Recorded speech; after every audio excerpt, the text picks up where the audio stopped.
Bros, girls, sisters, brothers, what's up, peeps? Hope you're all doing well. Welcome back to more esports talk. I have currently just chugged 1 cup of coffee. Then I poured myself a 2nd cup of coffee. Today I'm talking about a fast fire topic out there brought to us by a Dexerto interview with Richard Lewis and our boy Hector Rodriguez. I greatly encourage you guys to go check out the full hour-plus interview where Hecz talks about the Optic deal and so much behind the scenes, and so much is talked about in a great interview. So please check it out. One of those things is a potential super team that did not happen. If you guys are a long-term viewer of this channel, we have long talked about the potential partnerships and collabs and organizational joinings of these top figures that never happened. We've talked about a FAZE Hecz or a 100 Thieves Hecz or an Envy Hecz. We have talked about a FAZE nade shot where he almost did join them. It fell through to some sort of disgruntlement between him and a member over there. We have long talked about the potential of what could be, and revealed with Richard Lewis and Hecz was the fact that a super team was almost in the works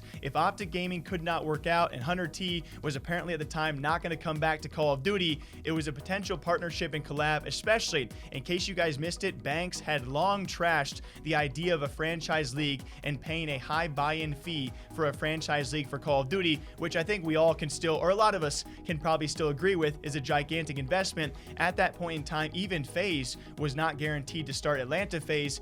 Is what actually Hecz goes on to say could have been a super team between Hecz and FAZE and the Sidemen for Call of Duty League. Can you just try and picture this? You know, yeah. we're global, and it's, I think you joked at the time, you know, that you'd have to give me 2 cities to make up for how global Optic is, like one on each coast.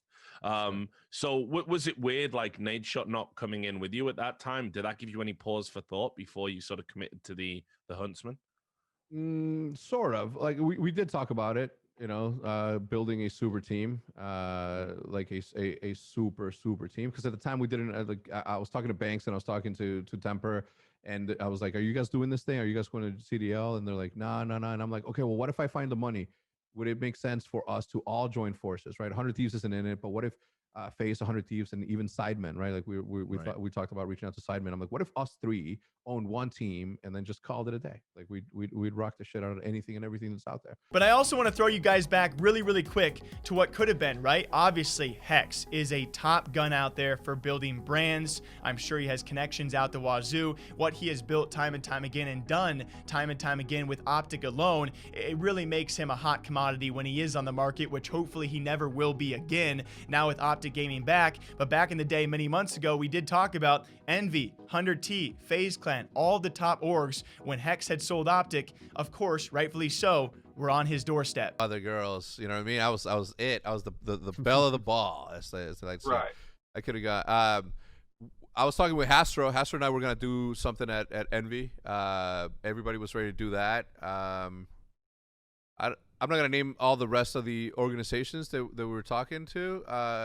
FaZe, right? We were gonna do something. I was gonna go be FaZe Hecz with my brother Tommy and my brother Banks, and Apex was at the meeting too. Like, so, I mean, just I was going to go work with people who have been sort of friends of mine from the beginning. 100 Thieves, obviously, that was an obvious one. But I love talking about this stuff because I'm a bit of a freak. When I hear these clips, a lot goes through my head, and sometimes I just sit down and realize, you know, what could have been, right? A FaZe nade shot, maybe a FaZe Hecz. They both go there if their things don't work out with Optic and 100 Thieves, and all of a sudden FaZe Clan is the biggest powerhouse in esports. I know they already are up there when it comes to entertainment, but can you just imagine what could have been there? And of course, you have to picture now what has happened. At some point in time, you know, the things we don't hear behind the scenes, it was going to be Hecz and FaZe and Sidemen to consider a Call of Duty team, and now we have one of the Sidemen, that being Vikkstar with the London Royal Ravens. FaZe started Atlanta FaZe. Hecz actually got the Huntsman, and now of course has Chicago Optic or Optic Chicago. It's like what could have been and what is now is so deferring, and it blows your mind as to what's gonna happen the next 4 to 5 years and what we're gonna find out what could have happened. It's like the tiny bit of things that happen behind the scenes here that you guys don't know about with me. it's just now we're finding out about bigger and more important figures, and it's just always very fun to talk about what could have been and what currently is. So what do you guys think about that? Can you just imagine a Call of Duty League team brand or CDL team, right? We even hear about Doc wanting to get into Call of Duty and be a shareholder. That's going to be successful. I think a majority of us can probably agree and are very excited about that. Imagine FAZE X Hecz X Sidemen, how successful that brand would have been. Woo! Would have sold a lot of merch. Until next time, hope you guys all enjoy. As per usual, drink it, all right? Take a sip for me. Stay hydrated. I'll see you back here sometime soon. Take care.